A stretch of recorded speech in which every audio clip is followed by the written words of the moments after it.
Today we'll be talking about column chromatography.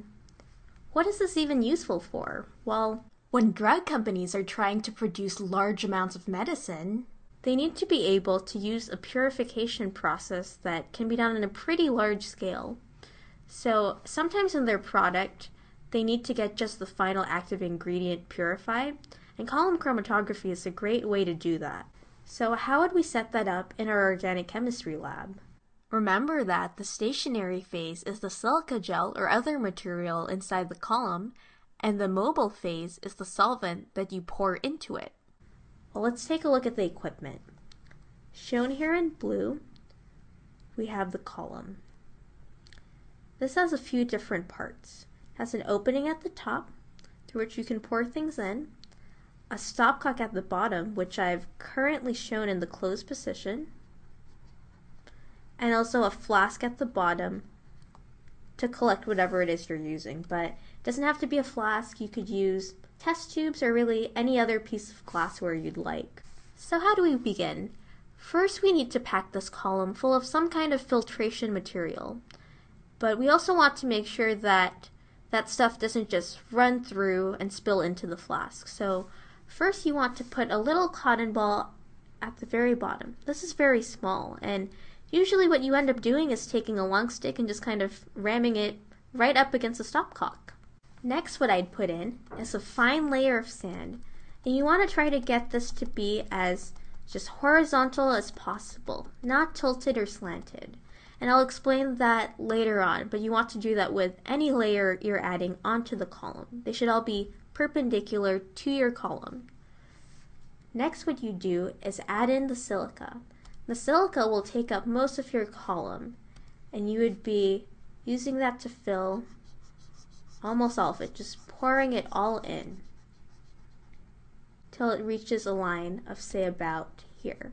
Lastly, you'd pour your solvent into the column and make sure that the column is kept wet at all times, because if it runs dry and cracks, it can cause running and mixing of bands. So you would have your solvent line, say, at about here, because if your column dries out, it can crack. And what you'll see is that this is actually going through, again, as I said, the whole column. But this looks a little bit messy, so let me just clean that up for a minute. Next, what we'll want to do is load the column with the actual product that we're using. And how do we do that? You can actually drop it in with a pipette because you want to make sure that the layer is very even. So let's draw it out here. On top, you have this fine layer that you're dropping in on top of the silica gel.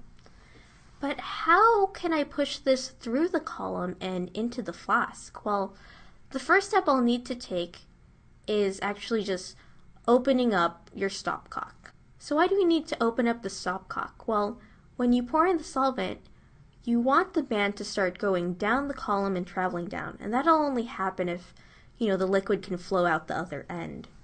So let's redraw our silica line in here. This is now where your silica is, but as you see, the original green band has separated into two distinct bands now. You can kind of see a yellow one and a blue one. In real life, the colors might not be quite this distinct, but you get the idea. And as this proceeds, again, you'll see the silica line, but the separation between the two bands will actually become more and more distinct. And so far what you've been collecting in your flask is mostly all just solvent. But how do we actually collect whatever's in the blue band? I mean, we might not know exactly what compound it is, but you can tell that by the fact that they're traveling at different rates, the blue and yellow bands probably have different polarities and are different compounds. So when you see that the blue band is getting really close to the bottom, you'll want to quickly switch out your old flask for a new one so that what you've collected in the new flask is just this layer of the blue compound, while in your column you still have the yellow layer. Note that each flask you collect is considered a fraction. And that's how you'd conduct column chromatography. So earlier I was telling you, you want to make sure that these are pretty much horizontal. But what happens if instead, when you're packing your column or pouring something in, it ends up looking kind of crooked?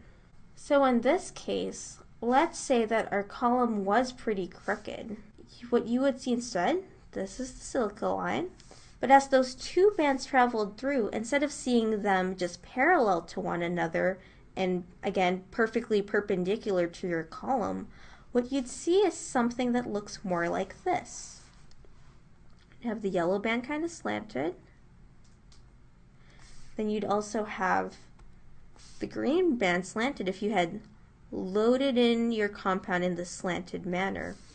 And the issue with this is that at a certain time point, say if you're trying to collect the fraction that falls between here and here, you're not really getting the pure yellow compound or the pure green compound. Instead, you're getting some mixture of the two, which shows that this isn't a very efficient purification. So what you'll want to do next time is be very careful in the initial stages, because a lot of the work with column chromatography is making sure that you prep it just right, and the rest is just waiting and letting your solvent run through. So let's review what we learned today. We learned how to pack a column using cotton, sand, and silica gel.